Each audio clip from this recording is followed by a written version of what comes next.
Agir pour votre réussite. Emploi, formation, reconversion, insertion sociale.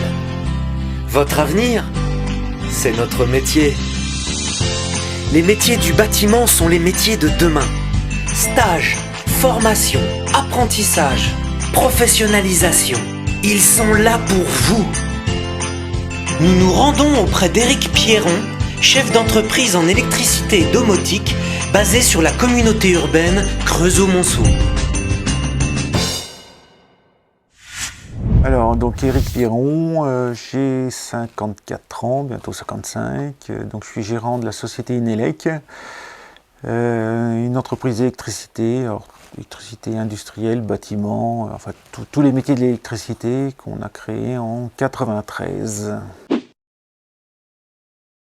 Alors moi j'ai un parcours qui est lié un petit peu à l'électricité, mais plus électronique à la base. Donc j'ai fait mes études sur le Creusot. J'ai un bac électronique et ensuite j'étais à l'IUT donc en génie électrique. Après j'ai travaillé 2-3 ans en informatique bancaire et après dans une entreprise d'électricité pendant 2 ans et ensuite je me suis mis à mon compte.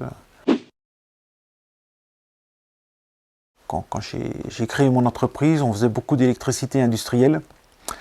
Avec de l'automatisme, tout ça, c'était le grand boom d'automatiser les machines avec les automates programmables, tout ça. Petit à petit, et avec les années, on est venu à l'habitat. Et à la longue, les smartphones sont arrivés, les nouvelles technologies, tout ça. Donc ça donnait un grand boom à ce qu'on appelle la domotique ou maintenant les maisons connectées. C'est vrai que les jeunes avec les smartphones, ils sont plus en liaison les uns avec les autres, tout ça. Mais nous, on leur montre qu'on peut faire plein d'autres choses avec un smartphone. On peut gérer une habitation, on peut gérer des entrées, des alarmes, de la vidéo maintenant, de la télésurveillance. On fait absolument tout ce qu'on veut avec un smartphone. Il n'y a pas que des réseaux sociaux, mais il y a de la technologie. Pas que dans les métiers d'électricité, hein. Un maçon a plein d'applications, un chauffagiste c'est pareil. Tous les métiers du bâtiment passent par un smartphone. Alors, il y a quelques années, on passait même... les smartphones étaient encore... c'était vraiment le début, il y a 7 ans à peu près. On faisait de la domotique à l'époque et on programmait les habitations, tout ça, avec un PC portable.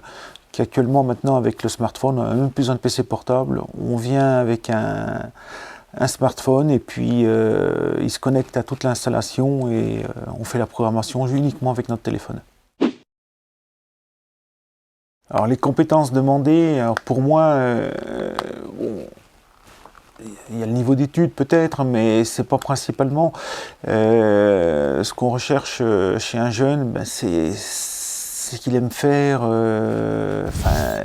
il voit le métier, c'est qu'il a envie de le faire. S'il a envie de le faire, après le reste va suivre. On va découvrir d'autres finesses du métier et ça va avancer comme ça. Et si le jeune est bien appliqué, ça va même avancer très vite. On peut avoir des évolutions relativement importantes. Il y a beaucoup de jeunes qui ont commencé avec des CAP et qui finissent chef d'entreprise, qui peuvent finir ingénieur dans des grosses entreprises. Il y a beaucoup de voies d'évolution dans nos métiers. C'est les stages découvertes qu'on fait en 4e, 3e, je crois.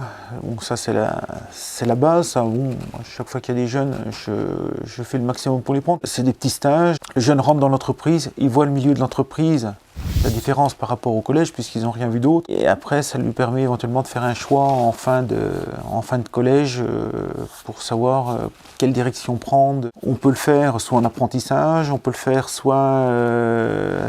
avec une formation au lycée, un bac, et puis des formations en entreprise. On peut faire des licences par apprentissage, on a plein de solutions.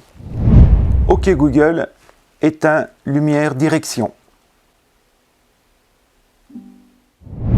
Agir pour votre réussite.